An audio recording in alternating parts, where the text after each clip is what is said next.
I'm always kind of pleased when I see other speakers show up in one of my sessions, especially speakers that kind of got me inspired to get started. So Lewis Davidson, who's sitting right over here in the front. Yes, I'm pointing you out. Calling you out, Lewis. I'm calling you out. Back in 2010, I want to say. So about 9 years ago then, I attended my first ever SQL Saturday in Columbus, Ohio. And the very, very first session that I attended was a session on design and data types given by Lewis Davidson.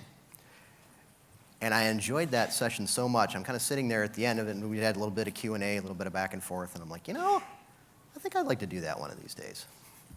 And now here we are. I'm up here. He's graciously decided to join me for this, so thank you for that.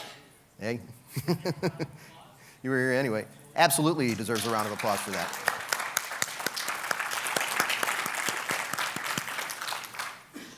I'm not trying to embarrass you, I promise.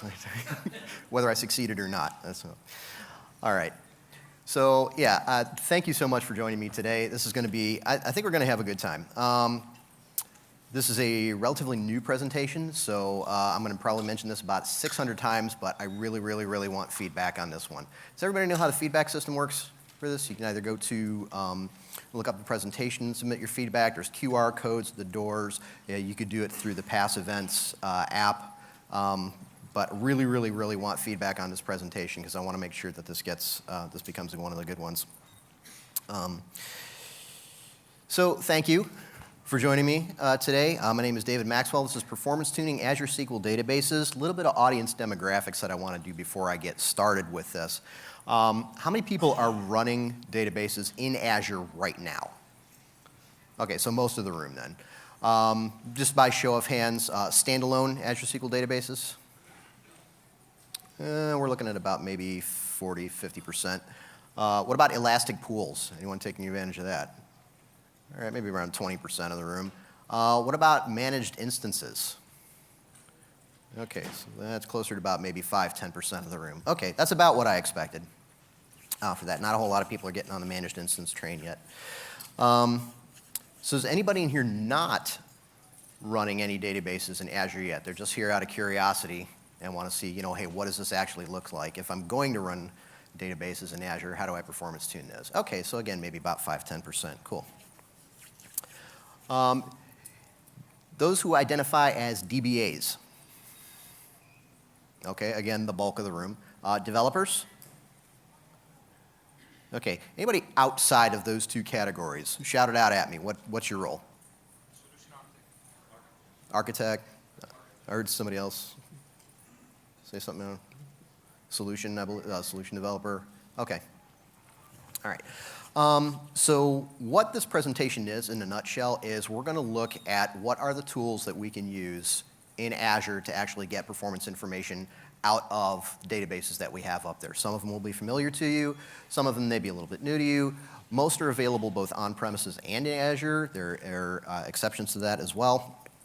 But we'll try and cover as much as we can as far as what we can use to get performance data out of our databases. As my phone just reminded me a minute ago, I have not silenced it yet, so I'm going to do that now, and I would ask that you do the same. Because I'm fond of saying that if I'm up here presenting and I hear your cell phone go off, I will dance. And that is not what you are paying to see, trust me. All right. So I mentioned at the beginning a little bit ago that I met Lewis Davidson and actually several other people, a couple other people that I see in this room at an event called SQL Saturday. How many people have actually heard of SQL Saturdays? Okay, good, most of the room. How many people have been to more than 2 SQL Saturdays? Ooh, slightly less, okay. I'm always kind of curious because when I run a SQL Saturday, because I run the SQL Saturday in Columbus, Ohio, and I'm always kind of curious is every time that I ask, okay, for how many people is this their first SQL Saturday, it's usually half the room, and almost every time it's half the room.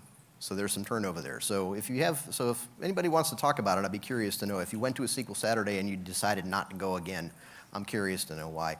But the reason that I bring up SQL Saturday is there's a lot more to PASS than just the PASS Summit. SQL Saturday is another way that PASS gets involved with the community.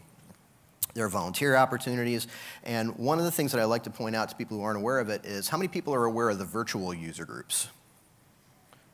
Okay, so again, maybe about 60% of the room. All right, there is a virtual user group for just about every interest you could possibly have, whether it's a specific interest within the data platform like performance tuning, there's a DBA fundamentals virtual user group, there are business intelligence virtual user groups, Azure virtual user groups, but there are also other specific special interest user groups like the Women in Technology virtual user group. So if anybody's not aware of that one, you should definitely be aware of that one. Get involved with that one. Definitely encourage the diversity. There are language-specific virtual user groups in here. How many people in here, English is not your primary language? Okay, cool, awesome. So that's about 40%. Okay, so I should probably mention this then. I have a tendency, for better or for worse, to talk really, really fast when I get excited about something. You'll notice that when we start talking about extended events, because I do get really excited about extended events. So if I start going way too fast for you, you're having trouble understanding me, whatever it is, just give me one of these. Just do that, and I'll see that, and I'll know that I should slow down just a little bit. All right. Session evaluations. Again, I just mentioned this at the beginning of the presentation. We're almost done with the housekeeping section of this, by the way. Again, this is a relatively new presentation for me. This is the first time that I'm actually giving this presentation. I've been working on it, honing it, practicing it for the last several weeks, and I think I've got it into a pretty good state. But it's that first round of feedback that I get from people that really helps me fine-tune this presentation and make it something good. I'm not up here doing this just to hear myself talk, although my friends might tell you something different. I'm up here because I want you to get the most that you can out of this technology stack, okay? I grew up in the SQL Server community. Other people have helped me get to where I am right now. I want to be able to do the same for you. So you let me know, how can I make this presentation better for you? Okay, any feedback that you have, more of this, less of that, slow down, change the slides, show this differently, show that differently, whatever you have, I want to hear it, okay? Positive feedback is nice, makes me feel good. Negative feedback is even better because it gives me something to do. So anything that you have for me to do, please let me know. Okay. By way of a very, very brief introduction, again, my name is David Maxwell. I'm based out of Columbus, Ohio, and I am a premier field engineer for Microsoft, which means that if you ask me a question about how something works in the Microsoft's data platform, I will give you no less than 3 answers. One is the documented answer, one is the correct answer, and the third answer is, well, here's how I would approach it, because we've all got our opinions. Been working with IT for probably longer than I should admit. Started with SQL Server 6.5 back in I shouldn't have said the 19 part. That was too much already. And again, I run the SQL Saturday out of Columbus, Ohio. Anybody from the Midwest area? Oh, cool. All right, about 5% of the room. Sweet. Again, I get really, really excited about extended events. I think that's one of the best technologies that we've introduced in SQL Server. I love using it for troubleshooting. Unfortunately, it still uses XML under the covers, which I'm not a huge fan of, but it definitely works well for what it does. And if you have any questions, comments, feedback for me that you either don't want to send through the PASS site or you think it's, you want to start a different conversation with me or what have you, you can reach me one of 2 ways. You can hit me on Twitter at DMMaxwell. Or you can just email me directly at david.maxwell@microsoft.com. All right, so rundown of what we're going to talk about today. I want to start by taking a little bit of a digression into what is a performance tuning method, because I think that's important and that ties the whole discussion together. And then after we talk about that, I want to get into the different tools that we have available to us for gathering performance information in Azure SQL environments. We're going to talk about dynamic management views, extended events, probably spend quite a bit of time on those 2. And then we're going to get into some of the other tools like Query Store. How many people are using Query Store right now? Okay, about 20 to 30%. All right. Automatic tuning, Does that term scare anybody just a little bit? Azure is going to automatically tune your database for best performance. And you don't have to do a darn thing, right? Anybody, that make anybody nervous? Yes, the whole, pretty much everybody in the room is nodding at this point. Okay, you love it? Awesome. And then intelligent insights, which is kind of a catch-all term. It's not any one specific tool, but it's a series of tools that we put together to give you more targeted troubleshooting information for performance tuning in your database. And I'll show you exactly what that looks like. All right, so performance. How do performance? I'll say it was 6 years ago, I was interviewing a potential DBA that we were looking at bringing into the company I was working for. And one of the interview questions that I like to ask people is, what's your approach to performance tuning? How do you go about diagnosing and troubleshooting performance issues? And answers that I get from most people will be, oh, well, I like to use DMVs, or I like to use extended events, which that one makes me really happy. Or I use this tool, or I use that tool, or I look for this type of information or that type of information. What's the answer that I usually get most often? Anybody? It depends, absolutely. So then we can have the conversation on what does it depend on? How do we determine what it depends on? Well, this one gentleman that I was interviewing, I asked him what his approach to performance tuning was, and he just kind of went blank. And I said, well, Anthony, what tools would you use? And that's when he started pulling out the it depends answer, but he wouldn't tell me what it depended on. It was just sort of like this, he was taken aback by the question. And finally, I kind of backed him into a corner a little bit, and I said, okay, you've got this query that's been running fine for months, it's okay, and then as of last Monday, trying to put a time frame around it for him, as of last Monday, it started slowing down. And it's been getting progressively slower and slower and slower throughout the week, and it's Friday now. It used to run in seconds, now it's running in minutes. What would you look at? And his answer to me was, well, I'll tell you what you wouldn't do is you wouldn't use SQL Server Profiler because that's a terrible thing, and he went on for about a good 90 seconds on the evils of Profiler. To which I said, okay, let me stop you right there. Interesting bit of information, but you're not really solving my problem. I need to know that you have an approach to solve problems.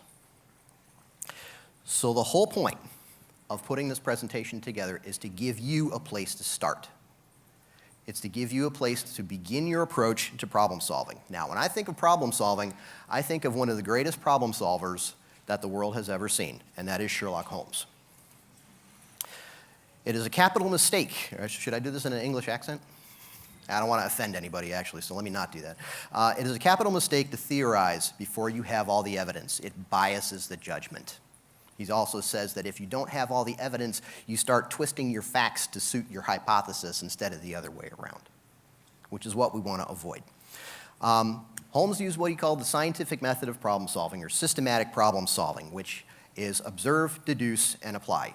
We observe the situation, we gather as much information as we can, we make educated guesses, deductions, based on the information that we have, and then we apply that knowledge to solving the problem. Now, when we do this in terms of database performance tuning, I like to refer to it as monitor, diagnose, and test. We have to start by monitoring the situation first. We have to have some sort of logging. We have to have some sort of information to start with. Holmes had his starting information was this large history of cases that he had gathered over years and years and years of research. He would literally spend weeks just holed up in his apartment, reading newspapers, looking at different crime statistics and crime information from around the world. That was him gathering a baseline. That was how he developed his baseline of information. And once he had that, he was able to do his observation, his monitoring of whatever crime he was investigating, look at the baseline and say, well, in 16 other cases, these bits of evidence lined up, and this was the result. This is probably the result in this case as well. That's why he was as good as he was. He had a system, and he had a baseline. So that's what these technologies that we're going to talk about are designed to do. They're designed to give you your baseline and to provide you a system for moving forward. Now, you'll notice that I didn't say monitor, diagnose, and fix. I said monitor, diagnose, and test. Why did I say that? Anybody? I'm sorry? Needs to be repeatable. Needs to be repeatable. Okay, that's one reason. Yep. It's an iterative process, absolutely. Actually, that's probably the best answer that I've heard for this question. Is performance tuning ever really done? No. There's always further to go, and there always will be further to go. You know, people say that, well, all of a sudden we had this change in performance, and, we haven't changed anything in the database. And I say, oh, really? So you haven't added any data to your database? Oh, well, we did just load, this 30 gigs worth of data from a flat files, but, that shouldn't have changed anything. Well, actually, I am the well, actually guy when it comes to some of these conversations, especially with management. So, all right, so what are the tools that we're going to start with? Again, here's that list again, and I've done it in a sort of a comparative format here. So we've got our on-premises tools, we've got our tools that we're going to use in SQL. And just for purposes of comparison, I've kind of limited this a little bit to standalone Azure SQL Databases and managed instances. Now, there are a few little quirks here and there when we want to talk about something like Azure SQL Data Warehouse or that, and I'll mention those things as we go forward. Excuse me. But most of what I'm going to talk about is going to be related to Azure SQL Databases and managed instances. So we'll start with our dynamic management views. They work pretty much the same no matter where they live, except that in Azure there's a little bit less of them. So what we have in Azure is actually a subset of what we have for on-premises environments. Extended events, again, working pretty much the same in Azure as it does on-premises. However, there are a few gotchas there as well. For one thing, so just real quick show of hands, for using extended events, how many people are capturing data to like a memory target, like a ring buffer? Okay, so maybe about 5% of the room. How many people are capturing data to a file target? Okay, so quick quiz. If you are running a platform as a service database, where are you writing that file? Azure Blob Storage, exactly. So that will necessarily complicate things a little bit. So, and we are going to see a demo of how that works. Query store. So we could technically just use Query Store exactly the way that we do for on-premises environments right now. You could take Systems Management Studio or SQL Server Management Studio and just connect to your Azure SQL Database with that and use Query Store inside of Management Studio exactly the same way that it is right now. But in Azure, we've actually got a couple of different tools that you can use for that. There's Query Store. There's also Query Performance Insights, which we're going to look at in a little bit. And the question would be then, what is the advantage for us providing a web-based interface for accessing Query Store information versus using Management Studio? How many of you are running Management Studio on your phone? That's what I thought. But I can access the web on my phone. And I can pull up those Query Performance Insights on my phone, see what's going on with my database, call the junior DBA and say, hey, run this script. And be done with it. And then I can go back to the beach with my drink and whatever it is. At least that's the goal. Automatic tuning. This sounds a little bit nervous, especially if you're a DBA. I know, believe me, I was a DBA for a darn long time. I was probably one of the biggest control freaks DBAs that you've ever met. So yeah, the idea of automatic tuning sounds a little bit scary. It's not. It doesn't do a whole bunch of different things, but what it does can be very, very key. It can be very helpful, especially in development or test environments. I say automatic tuning plus in Azure SQL Database, you actually get a couple of more options than you do for the on-premises version. We'll talk about those. And then intelligent insights, that's only something that we have in Azure. And as I said, intelligent insights is it's sort of a catch-all phrase. It's a whole group of things that we bring together to help you diagnose and troubleshoot performance issues with your database. Where this comes from is, if you think about it, we've got a lot of capabilities as far as AI and machine learning up in Azure.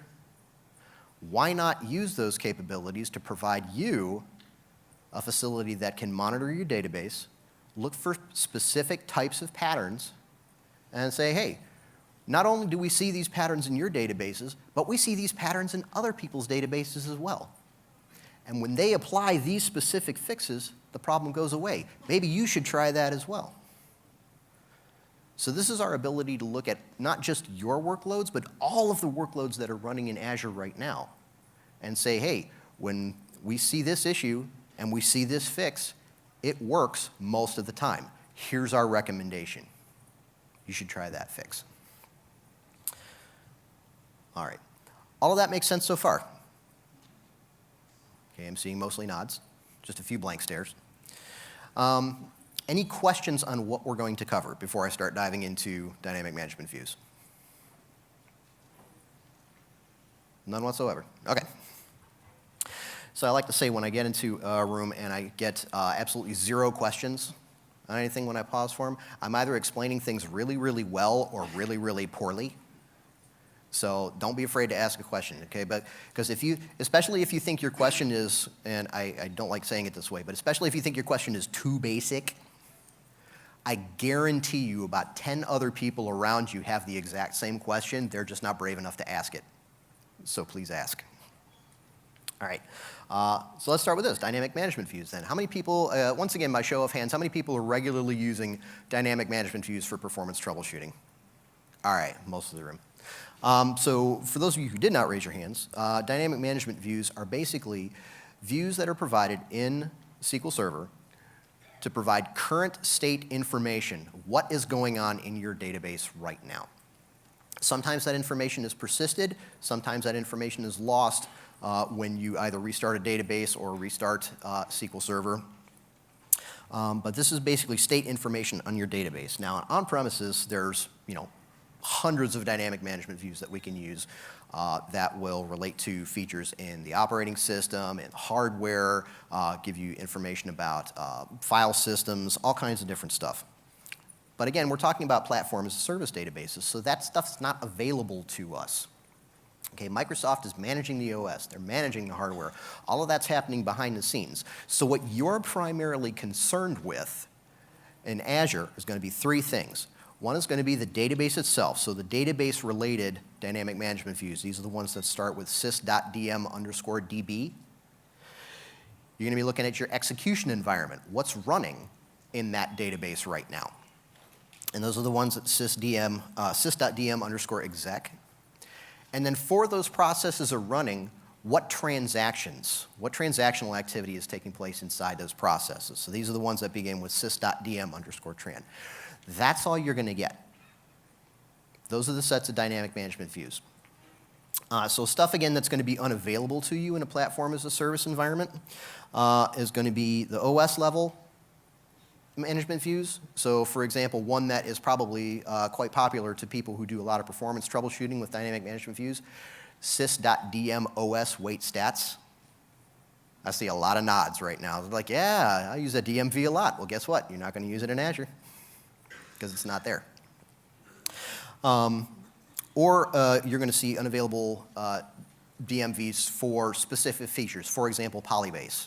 So Polybase is not a supported feature in managed instance and standalone Azure SQL databases. It is a supported feature in Azure SQL Data Warehouse, but not in the other two. So if you actually go looking for Polybase-related DMVs, you'll find them in Data Warehouse. You will not find them in managed instance, and you'll not find them in Azure SQL Database. Okay. So what you're going to see most often with dynamic management views, the differences between what you would see on-premises and in Azure, is we swap out the word server for the word database. So for example, if you want to give somebody access to the dynamic management views in on-premises environment, what's the permission that you give them? Anybody? View server state. Okay. I was waiting for somebody to say sysadmin so I could call them out on that. But no, it's view server state. So if I want to do the same thing in Azure, give somebody permission to the dynamic management views for a specific Azure SQL database, I give them view database state.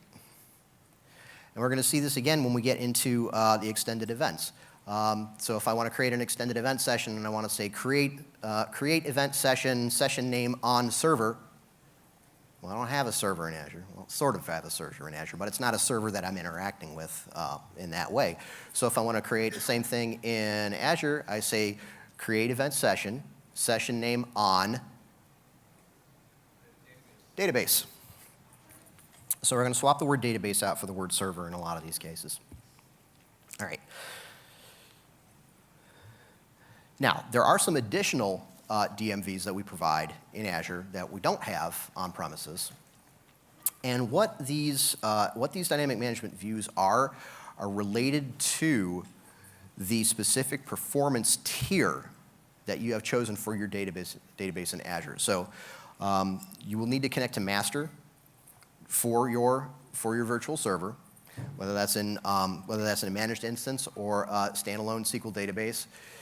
You would connect to the master database for that, and it would give you that state information relative to the performance tier that you are operating in. So for example, if you are operating in the general purpose, like Gen 5 general purpose database versus a business critical database, the percentages that you see for things like CPU, memory utilization, things like that, those are relative to whatever performance tier that you are operating in.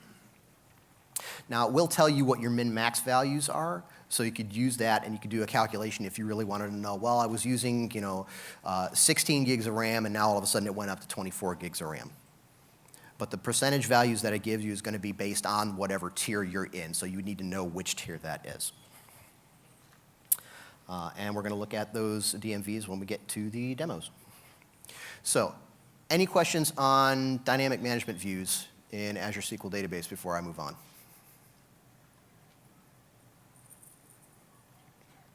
Once again, be brave. If there's no OS, wait stats, is wait stats captured in any way? Wait stats is definitely, okay, so the question was if there's no OS, wait stats, is wait stats captured in any way? Absolutely. Wait stats is captured out there. So again, it's sort of the same thing in that case where we're swapping out the word server for the word database. So the dynamic management view, and we'll take a look at it. I believe I've got an example of that in the demo. Instead of sys.dmos wait stats, it's going to be sys.dmdb wait stats.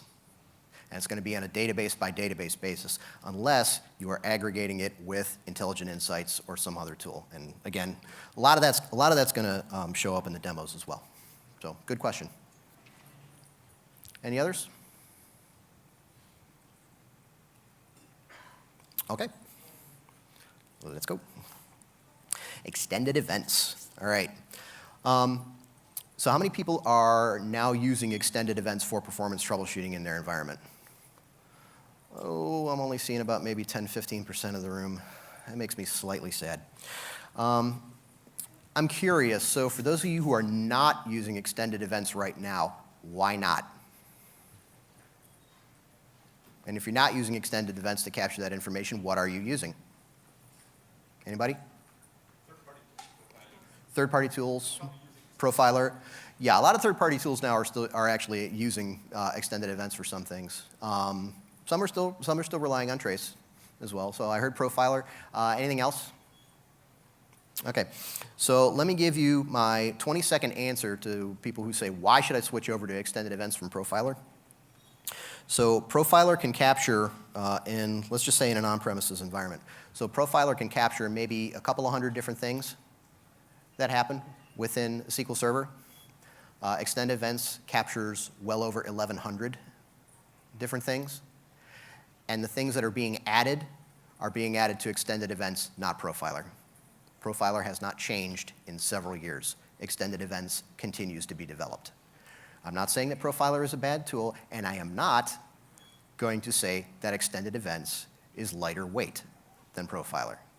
Because believe me, I've seen people kill a server's performance with extended event sessions just as bad as they can with SQL Server Profiler. So that's not an argument as far as I'm concerned. But all of the development that we're doing as far as this troubleshooting goes is going towards the extended event side, not developing Profiler at this point. It's been deprecated. So I would suggest that you get on the extended events train, because that is where you're going to get your troubleshooting information going forward. So what it is really, it's just an event handling system. So there are little bits inside the SQL Server code that recognize when the extended events engine is running, and it says, hey, whenever this piece of code fires, whenever I need to use this piece of code to do something in SQL Server, log that information to wherever I tell you to. And it's only going to happen when that specific piece of code fires. Okay, it is my business to know what others don't know. This is Sherlock Holmes basically saying, I have done the research, I've done my homework, I know how to figure this stuff out. I have the tools, I have the capabilities, and I have the experience. And this is what extended events is. So, again, the syntax for this in Azure SQL Database is going to be a little bit different than it is on premises. We're going to swap out database. We're going to swap out database instead of server. Another thing that you'll notice when you create a extended event session in Azure SQL Database, how many people have extended event sessions that they've created where their startup state is set to on? So that session is going to start automatically when SQL Server starts. Anybody? Okay, so 1, 2, 3, about maybe 3 or 4 people. Okay. That is not a default on premises. It is a default in Azure. And the reason that we do this is because when Azure SQL Databases, for high availability reasons, when they fail over, they restart. And what we're trying to avoid is we want to avoid having that session turned off in case we have to fail something over behind the scenes. We want to make sure that you're still gathering the information that you're attempting to gather. Now, you can specify that startup state to off when you create your extended event session if that is truly what you want. But just be aware that if you do that, and then 5 seconds later, something happens, and we decide to fail over that database from one location to another, your extended event session is no longer running. So you may want to control that manually and have the startup state set to on. All right. And again, what's available in Azure as far as extended events is concerned is a subset of what we have available on premises. So stuff that's related to the operating system, for example, not going to have that information in Azure. Stuff that's related to maybe instance level operations, if you're running in a standalone SQL database, you're not going to see that information either. So if you are roughly familiar with creating extended event sessions, you know that there are some dynamic management views that you can select against that will tell you what events are available, what actions are available. Those specific management views are the same in Azure as they are on premises. So you can connect to any Azure SQL Database managed instance and select against those DMVs, and it'll give you the full list of what events are available for you to capture. What is significantly more limited in Azure is the number of targets that you can use. I want to say there's like 17 different targets that you can use on premises to capture extended events information. Well, we've only got these 3 in Azure. You can use the event counter, you can use the ring buffer, or you can use a file target, but that's it. So earlier I polled to see how many people were capturing to file versus how many people were capturing a ring buffer. Anybody using an extended event session that's not capturing to one of those 2 things? Anybody using the event tracing for Windows targets at all? Nobody, huh? Okay. I'm not going to go into it then. So we will be using blob storage for file targets, which means you will need to have an Azure Blob Storage container available for you.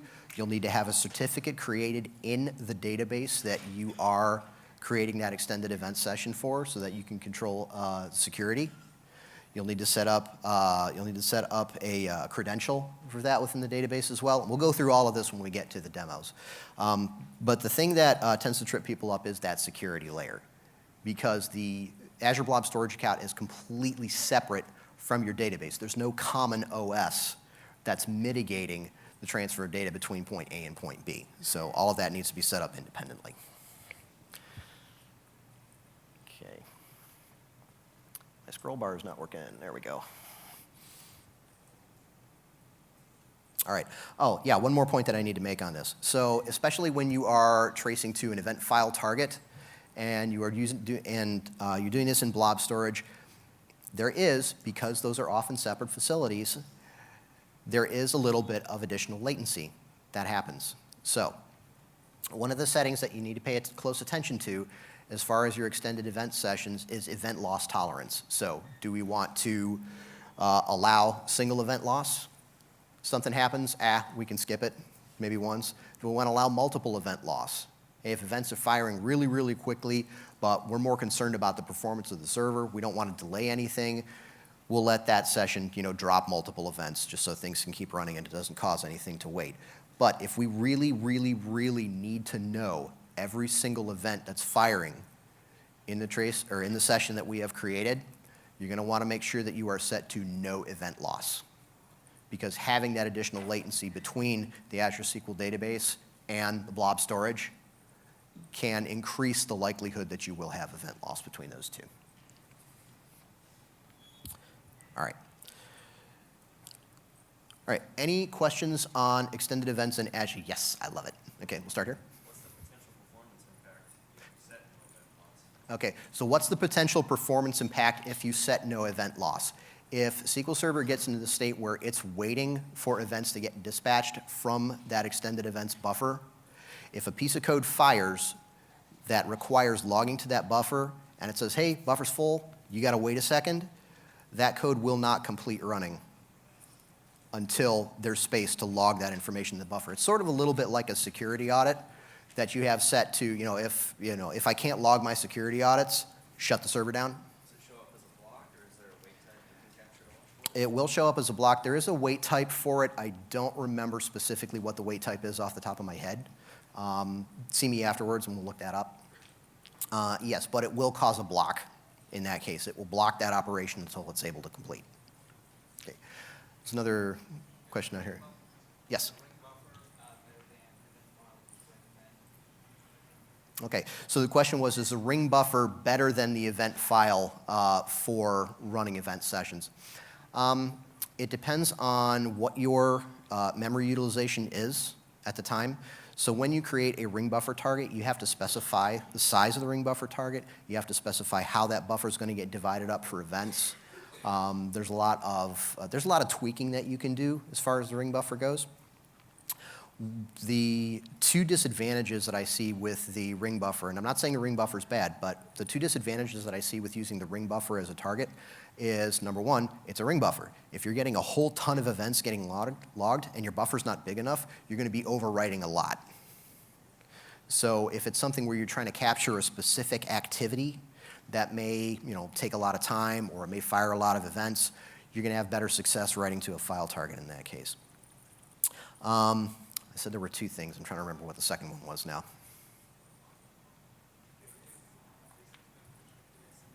I'm sorry?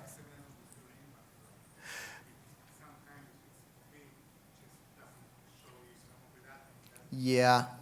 So the comment was that the XML can be fairly large for the ring buffer as well. Yeah, depending on the events that you're capturing and like how many actions you've added to the events that you're capturing. Yeah, I could see that as well. There was something else I was going to say. No, I can't remember. All right, we'll come back to that. Yes. Yes, if you're going to do after the fact analysis, you are going to need the file. That was the other thing that I was going to say. Thank you. So with the ring buffer, as soon as you stop your session, that information's gone. That buffer gets flushed. You don't have it anymore. So if you want to retain that information, work with it later, you would have to extract it from the ring buffer while the session is still running. Write it to a table, write it to another location, output it to a file, whatever it is that you want to do. But you've got to do that while the session's still running. You can't stop the session, go do your analysis, and then come back to it again. Okay. Any other questions? Yes? Are there any best practices available regarding writing this data to, for example, event hub? You have like streaming analysis on whatever is happening. Okay, so the question was, is there a way to write the extended events information to something like Event Hub? Not natively. So the three targets that we have are really the only targets that we have available to us as far as extended events goes. You could, let me think about this for a second. I could see creating something where you would write to a file target on a regular basis, like write to a file target of a specific size, maybe without doing rollover files, just have it keep creating files, and then another process comes along, grabs those files in that order, processes the information to Event Hub or Data Lake or whatever other facility you want to use, and you could do analytics on it that way. Okay. All right, I'm going to go ahead and move on. We are 40 minutes in already. Query Store. Once again, quick show of hands. How many people are using Query Store right now? How many people are using Query Store in Azure? Okay, about maybe 10% or 10% of the room. Awesome. So, Query Store is the flight data recorder for SQL Server. Once you turn Query Store on, it's going to look at the queries that are running against a specific database. Query Store is enabled at the database level. It's going to look at the queries that are running against a specific database, and if it sees a query that is maybe running a significant amount of time, or a query that is running repeatedly, has a very high execution count, it's going to start watching that query, and every time it runs, it's going to gather the runtime statistics for that query, CPU, RAM, I/O, what have you, reads, writes, all of that, and it's going to get a copy of the current query plan for that query. The advantage to this is it's really, really easy to tell when a query plan changes, because you get a nice little graph in SQL Server Management Studio that says, hey, here was my query plan for the last several days, and then all of a sudden, massive change in performance. And it shows you that, and then you can go back and you can compare query plan A versus query plan B very, very easily in that facility. Now that I know that, I shall do my best to forget it. So this is a conversation between Holmes and Watson, where Watson has informed Holmes that the Earth actually goes around the sun. And Holmes did not know this. And he says, I don't care, because it doesn't make a difference to my work. So what is he actually saying here? There are things I need to know. There are things I don't need to know. I'm only going to capture the specific stuff that I need to know to solve this specific problem. Query Store is kind of what I refer to as a one-trick pony, but it's a really, really good trick. It is exclusively involved with capturing query plan information and runtime statistics. And that's about it. Now, the main point that I want to make on this slide right here. So I've got these are the configuration guidelines for Query Store in Azure. You can configure Query Store pretty much however you want with whatever database that you want. These guidelines came about because Microsoft took a look at everybody who was running Query Store in Azure right now and said, okay, for roughly the best performance to information gathering trade-off, these are the guidelines that we suggest. This is what most people are having success with. Okay, so they didn't sit down and just crunch a bunch of numbers. They actually looked at how many people are using Query Store, how are they using it right now, and what are the results. So this is what we have. Now, I need to make a really, really important point about this. So Microsoft is currently going through all of the databases in Azure that have Query Store enabled.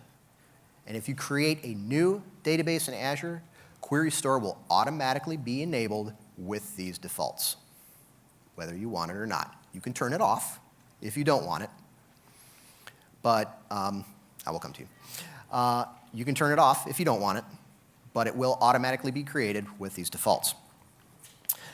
Now, if you created a database a while ago and you changed those defaults, go back and look at it again and make sure that the configuration is what you expect it to be. Because the other thing that's happening right now is that Microsoft is applying this configuration retroactively to all databases in Azure. So if you've gone in before and you've created Query Store, or you've enabled Query Store and you've set different metrics, go back and check and make sure that those metrics are what they expect to be. Now, after that initial application is done, we're not going to mess with anybody's Query Store settings anymore. That's it. New database is created, we'll get these settings, you change them, we won't touch them after the fact. But this is just a process that happens to be going on right now. Why they're doing it that way, honestly, I do not know. I unfortunately cannot answer that question. But these are the things to keep in mind. Okay, let's see. You first? Yeah, so is it a big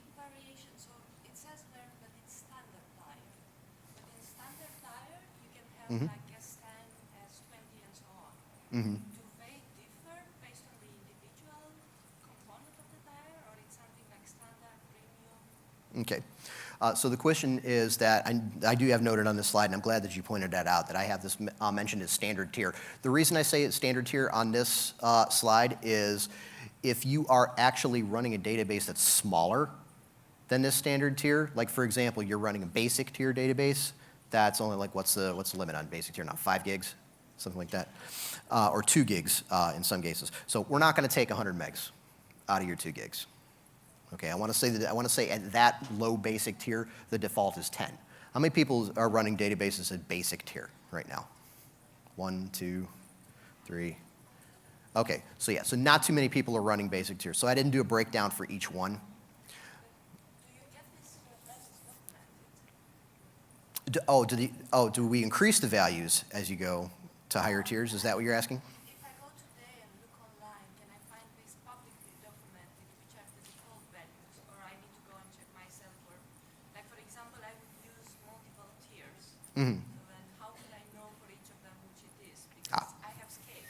Okay, I got you now. Okay, so the question is number one, where is this documented? And it is documented on the Azure website that talks specifically about Query Store, and there's a link in the presentation that shows you exactly where that's at. And two, is there a different recommendation, I think is what you were asking, for the different levels, for the different tiers? There's no specific set recommendation for the different tiers, and this is the default configuration that you're going to get from standard tier on up. So any new database that you create from standard tier on up, this is the configuration that you're going to get. If you need more, you can go in and you can change it. Okay, there were a couple other hands over here that had questions. Yes? Are they retroactively enabling Query Store for Azure SQL Data Warehouse or any of the Elastic instances as well? Okay, so the question was, are they retroactively enabling this for other things like Azure SQL Data Warehouse, Elastic Pools, Managed Instance? And the answer is yes. I'm not sure of the specifics for Azure SQL Data Warehouse, but for everything else, yes, this is going to be enabled. Apply the same standard guideline. Is that going to be applied to the on-premise Query Store or only Azure specific? Okay, so the question is so are you asking if you should apply these guidelines on premises, or if they? As a fact, does it actually apply? Is that still staying in the guideline? Okay. So the question was, is this applied also when you create databases on premises as well? The answer is no, I do not believe so. So not for on-premises SQL Server, we don't apply this automatically. That's your environment, that's totally under your control. We're not gonna do anything like that. Now, might have changed in 2019, I don't know. I missed the keynote this morning, sorry. Bad Microsoft employee, I don't get to do that. Who did go to the keynote this morning? Sweet, most people. So there may be some differences in 2019 that I'm just not necessarily aware of yet. If there are, damn it, Rohan, stop messing with my presentations. All right.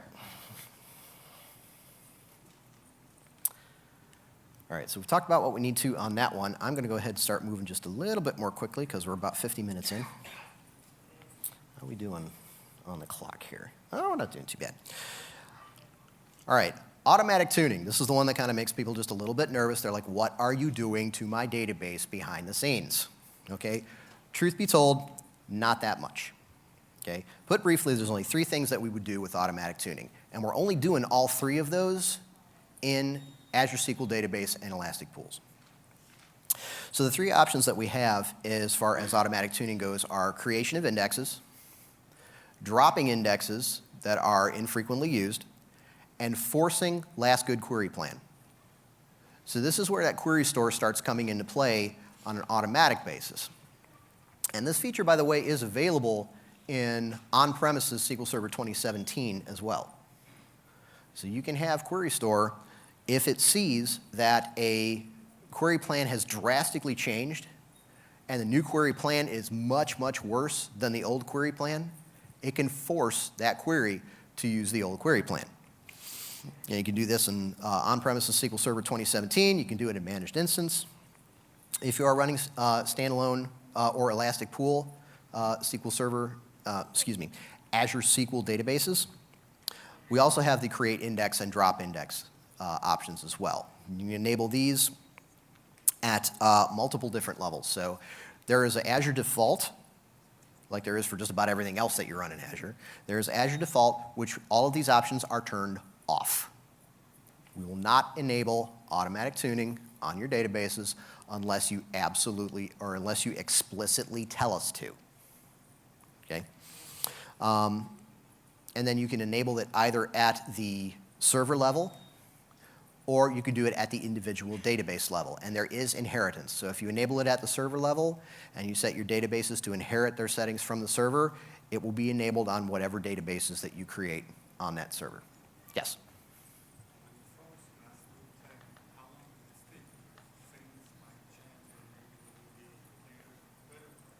Okay, so the question was, if you allow it to force last good plan, and let's say that really horrible plan goes away and then a new plan gets generated that's much better, is the old plan still forced? And the answer is no. If a new plan gets generated that's actually better than the current plan being forced, that current plan will no longer be forced. Okay, yes? Along the same vein, creates a new index, and it actually doesn't help that it then dropped the same one. Okay, excellent question. So the question was, if automatic tuning creates an index for me, and that index doesn't actually help, am I still stuck with it? And the answer is no. So automatic tuning will go through a verification process to see, hey, did these changes that I made on the database actually improve performance or not? And if it didn't, it backs those changes out. Now, there is a little bit of a delay, and that happens. It's usually about somewhere between 15 minutes to an hour. That's usually the amount of time that it takes for automatic tuning to do as much data gathering as it needs to be able to determine, hey, did this actually help or not? Okay, right here. Yes, you can always change the defaults, and you can again you can do it at the server level, you can do it at the database level, wherever you choose to do that. Yes. Okay. So, yes. So the question was, where is forced last good plan getting its information from? Yes, it is getting it from Query Store. Okay. Okay, got a lot of hands going up, and unfortunately we are starting to run a little short on time, and I want to make sure that I get into the demo so that I can actually show you what all this stuff looks like. So I'm going to put a pause on questions for right now. All right, intelligent insights. So again, this is our catch-all term that says, hey, we're going to start applying some analytics to all of these Azure SQL databases and all of these performance patterns that we see up here. Before we can do that, there is a little bit of prerequisite set up that we need to do. First thing we have to do is enable Azure Log Analytics. How many people are familiar with Azure Log Analytics? How many people have heard the term Operations Management Studio? Okay, so maybe about a handful or so. Okay, so this is what OMS has become, is Azure Log Analytics. And this is really just a target repository for us to write logging information into. Now you can access Log Analytics directly, query it directly. How many people feel like learning a whole brand new query language just to query their logs? That's what, oh, at least one person. Okay, cool, awesome. So KQL, or Custo Query Language, is what is used behind the scenes to run queries against Azure Log Analytics. It's not that hard. You can pick it up in a weekend, and there are, as a lifelong proponent of T-SQL, I will unfortunately admit there are some things that KQL does very, very well, maybe even better than SQL. Now I have to go take a shower because I feel dirty saying that. So Azure Log Analytics needs to be enabled. You need to actually set your databases, your managed instances, to output the diagnostic information that you want to that Azure Log Analytics target. And then you can enable Azure SQL Analytics, which will actually go through, do the analysis for you without you having to write KQL queries, and give you graphical information and give you written recommendations for how to improve performance on your databases. And there's a bunch of different cases that it can do that in. Some of the things that it looks for is page latch or temp DB contention, plan regression, workload increases, and also, because we're talking about Azure, it's going to compare the performance of your database to other databases that are running in the same tier as you. And it's going to say, hey, you might want to take a look at your workload, see if you can decrease that a little bit, or you might want to consider increasing or changing the tier that your database is running in. And it will actually tell you, tier downscale, that's not the way that I wrote that. Okay. So I have seen maybe a handful of times where where the analytics has recommended that you actually increase the tier of your database. I will be honest and say I have never seen a case where it has said you need to decrease the tier of your database. I don't think that's malicious. I just think I haven't run into that situation yet, so let that be there. So Intelligent Insights does take about an hour or so to do its job, sometimes a little bit longer. It depends on how consistent the workload is against your database. If it's more of a burst workload, like truncate, load, and then run some queries, rather than a constant transactional stream against that database, that's going to affect the time that it takes. The more consistent your workload is, the quicker it's going to be able to make recommendations. But it usually takes about an hour or so. And then for some of the things where we can make recommendations like, hey, add this index, or hey, let's force this query plan. That's when automatic tuning can come into play. Automatic tuning will work with information out of Intelligent Insights as well. And like Holmes likes to say, what is out of the common is usually a guide. We're looking at a rolling 7-day baseline as far as Intelligent Insights is concerned, and those Azure SQL Analytics. It's a rolling 7-day baseline, and if something comes along that looks very, very different than those 7 days, we're going to watch it for about an hour and then say, okay, this is a problem, you need to do something about it. I did see one hand go up over here somewhere. Yes? So how much overhead this will add to the database? How much overhead will this add to the database? I'm not sure, to be honest. I have not, in practice, I have not seen this add enough overhead to be a problem. I can't tell you definitively that this would add enough overhead to actually be a problem. I think that would depend on how performance sensitive your database is. If we're talking thousands upon thousands of transactions, maybe. But in most of the databases where I've seen this enabled, I have not seen it present a performance problem. Okay, yes? Is it using extended events behind the scenes? That's a really, really good question. I'm not sure. I'm glad that you asked that. I like it when people ask me questions I don't know the answers to, because it gives me something to do, it gives me something to research. So XE behind the scenes.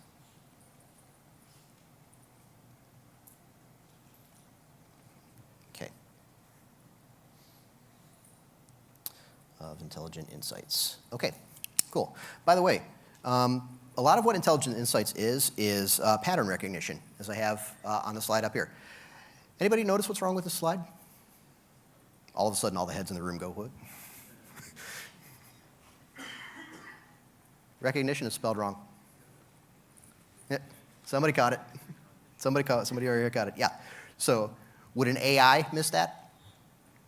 Machine learning would be able to catch that just fine, right? This is the advantage to enabling something like Intelligent Insights. We've got the computer monitoring itself now. So it's going to catch these little things that we might actually miss, those little blips, those little abnormalities that we might not otherwise see. All right. Good Lord, Dave, you've talked for about an hour now. Please show me something. All right. So I'm going to exit out of here real quick and switch over to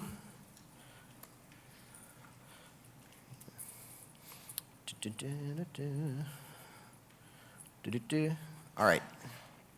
So, how many people are familiar with Azure Data Studio? Using that as a tool. How many people are still using SQL Server Management Studio? Okay. So this is my brief 10-second plug for Azure Data Studio. It's awesome. And it allows you to do a couple of very, very specific things. There's no way I would be able to run some of these demos in the time that we have left in this session. So one of the things that I can do with Azure Data Studio is I can, if I can get the scroll to work properly, save my results. So when I save the document, it saves the results as well. So you can download this. I'm going to be posting this to the Past Summit website.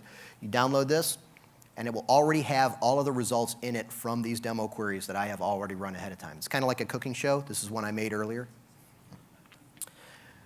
So all of these results will still be in there. Or if you want to, you can grab this script, change your connection strings, and run this against your own demo database, against your own test databases if you want to. So important things that I want to point out in this particular demo, and I'm going to sit down actually.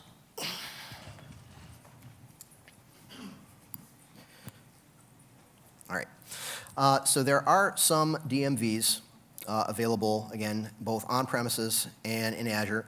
What I'm looking at in this case are the DM execs. We're looking at the execution environment, and then I'm getting the SQL text, cross-applying that, and I'm just getting long-running queries that are consuming a lot of CPU.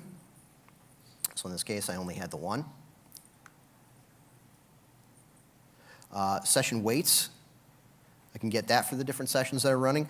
You are always going to see, and I think this may have something to do, this may go towards answering that question of, are we using extended events behind the scenes for the intelligent insights? Because there's always going to be this XE live target weight stat. That's always going to be out there, even if you don't have an extended event session running.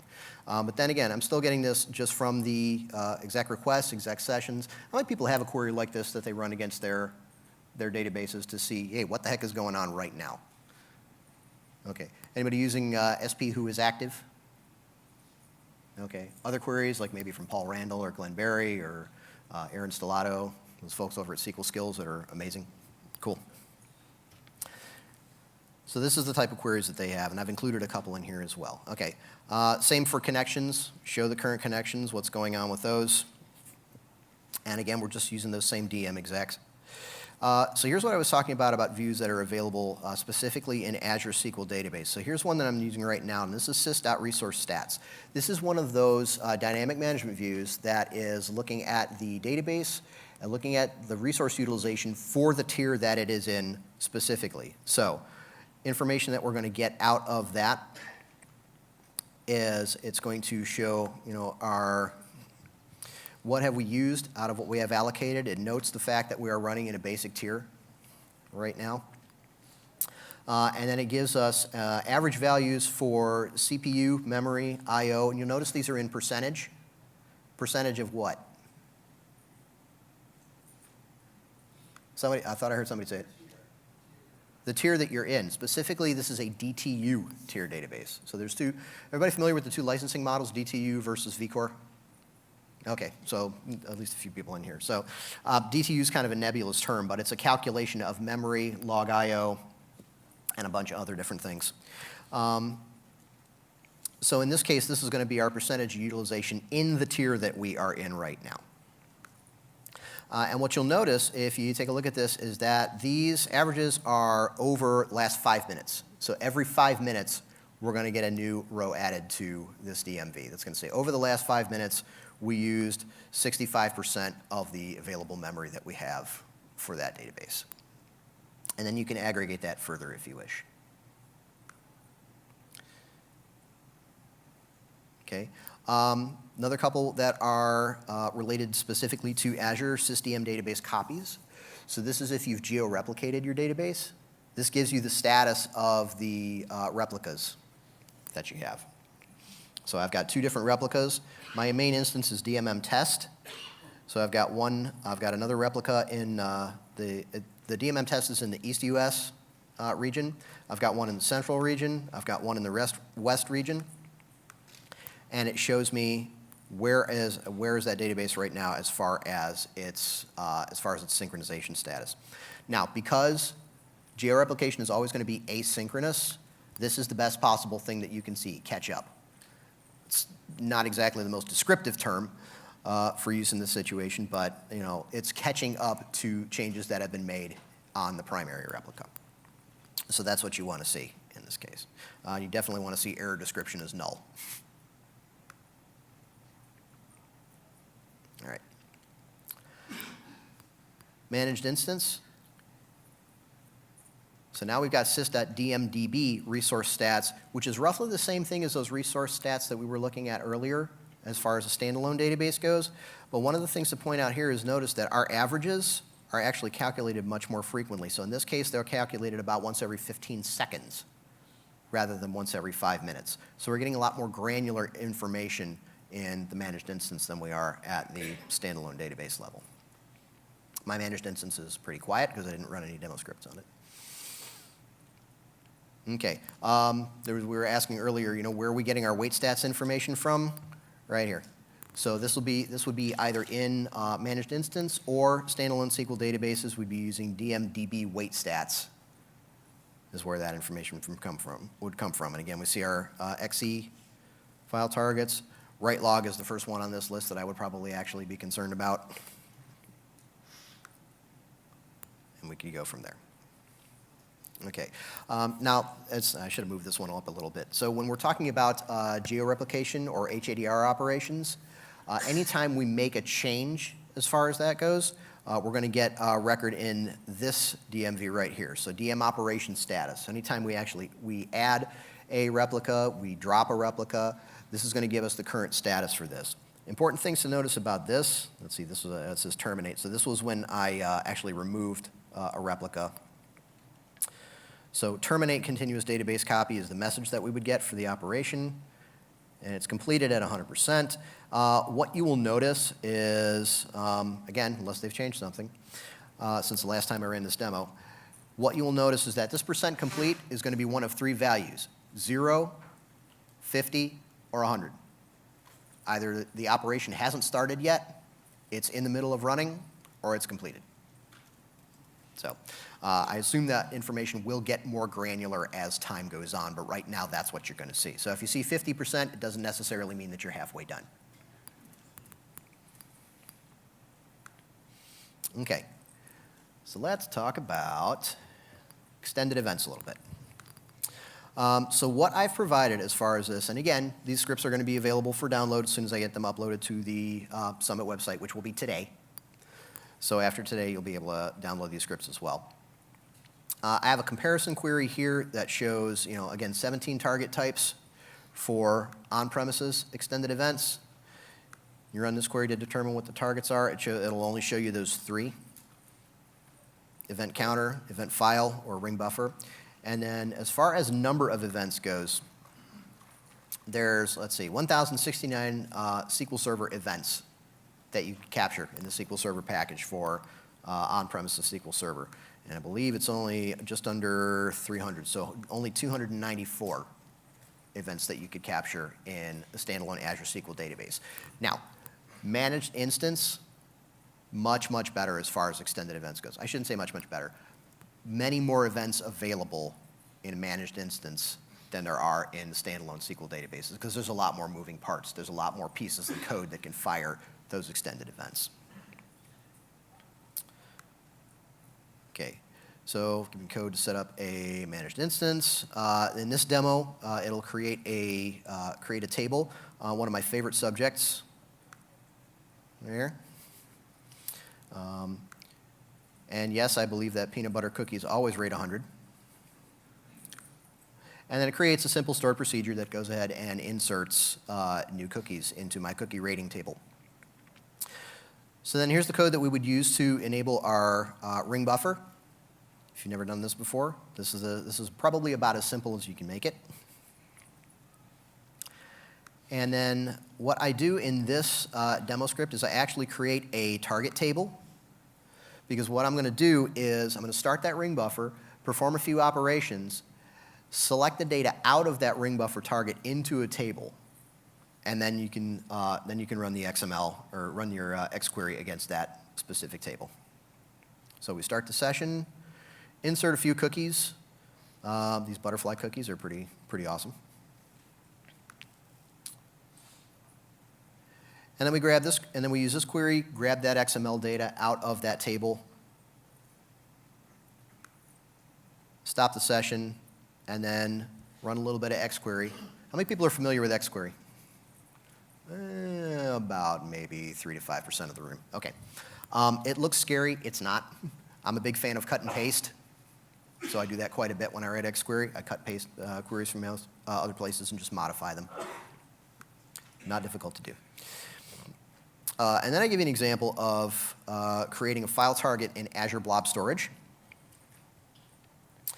So we create another test table. So here are the key parts to this. If you haven't done it yet, you need to create a master key in your database to be able to create the certificate you're going to need, or to be able to create the credential that you're going to need to write to the file target. So then you're going to create a database scoped credential. And you'll notice that the name of the credential is the container. So I don't have to give it a specific name. So I'm not creating my own name. I'm giving it the name of the container is the credential. Identity is always going to be shared access signature. And then you will actually need to create a shared access signature for that container. And the permissions it would need, right over here. So the permissions that it would need: read, add, create, write, and list. Those are the 5 that you would need to be able to write an extended event session to that. And once we have done that, I can go ahead and create my event session. And for file name, I'm giving it the container name plus the target file that I want to use.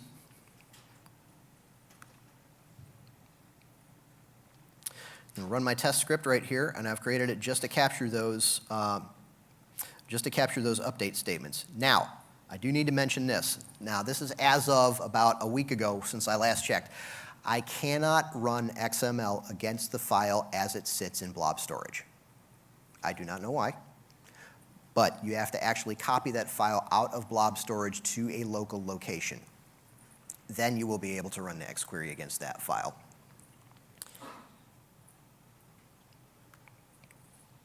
So that is what I have for you right now as far as the T-SQL demos. I do want to show you very quickly.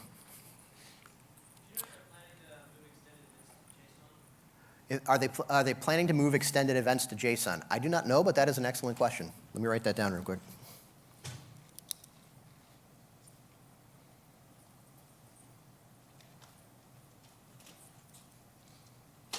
It'd be kind of cool if they did. So, all right. Now, as far as a query store is concerned, there's a couple of different ways that we can get to our query store data in Azure. So I'm going to scroll down here, and I'm going to go to this section right here, this intelligent performance, right over here. And the easiest way to do it is to go ahead and click on Query Performance Insight. So I'll do that. It's thinking. So if this starts taking a while, I'll switch over to some screenshots that I have, which I think are... By the way, screenshots of all of this stuff that I'm about to look at in Azure are all inside the PowerPoint presentation that I'm going to be updating today. That's going to take its time. You know what? Since we're running short, I'm going to go ahead and do that. So 2 more things that I want to show you before we finish for today. So here is what, I'm going to actually unhide all of these. Give me 1 second here. All right. Shift 5. Back to this. All right, cool. All right.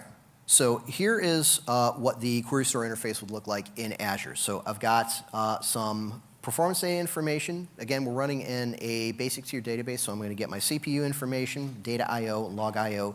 That'll be displayed.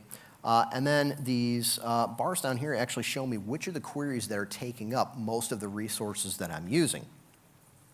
And then these are listed down here at the bottom. You see I've got one that has an execution count of 4,400 times that's been executed within that window. So I want to get some more information on that. So if I click on that, another blade pops out, and it gives me the exact query text, and then underneath that it shows me the runtime statistics for that specific query as well.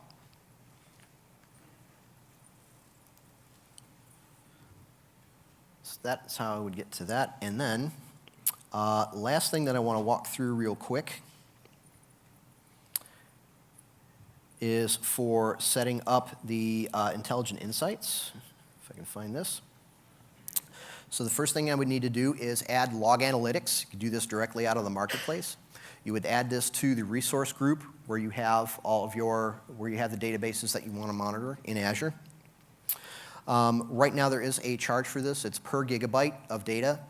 Usually really doesn't take that much data unless you're seeing, again, it's a very highly transactional database. You're going to be gathering a lot of information really quickly. You want to keep an eye on that. The name does need to be unique, and it's upper and lowercase letters only. And then what I need to do is I need to go in and actually set for each database that I want to log this information to, I need to go to the diagnostic settings for that database. So you would go to the database itself and scroll down on the left-hand side and find diagnostic settings. You go there and edit the settings, and if it's a managed instance or you're doing this at the managed instance level, you're only really going to get these two, resource usage stats and SQL security. For the individual databases, you get all of these different options that you want to enable. The key ones that you want for Azure SQL Analytics are going to be the SQL Insights one, and the database weight statistics, errors, timeouts, blocks. The query store information, it's a good thing, but if you don't enable those, then they won't show up in the analytics. So everything that you want to see, you would enable it here. And then to access that information, we're actually going to go to our Azure Monitor, so you can get this right off of the dashboard. We go to More, and well, in this case, I've selected the Log Analytics workspace that I want to work in. I've added Azure SQL Analytics. This is in preview right now, but I believe it should be available to most people. How many people are using like the Visual Studio Enterprise, like free edition, trial edition of Azure? Only about 5 or 6 people. Okay. So this should be available to most of you. Oh, we already talked about that. And then if I click on the Azure SQL Analytics box that it gives me, this is what I'm going to see. So for all of those different diagnostic checkboxes that I clicked in the diagnostic settings for my database, I'm going to get something on here that's going to say, okay, so for those databases, this is the resource utilization that I'm seeing for the tier that you're in. There's my query duration. If I'm capturing query store information, it'll show up here. All of those different things. All right. This is pretty much what we talked about. I think we are just about out of time here. So the summary slide is in there for you to download. When you download, this is actually in the version that's on the website right now. Bunch of links in here. If there's more research that you want to do, please go ahead and do that. Again, if you have feedback for me, I would love to have it. Again, this is a developing presentation, so I hope to get lots of feedback from everybody. And if you have any reason to contact me, please do so via Twitter or email. Thank you very much for your time.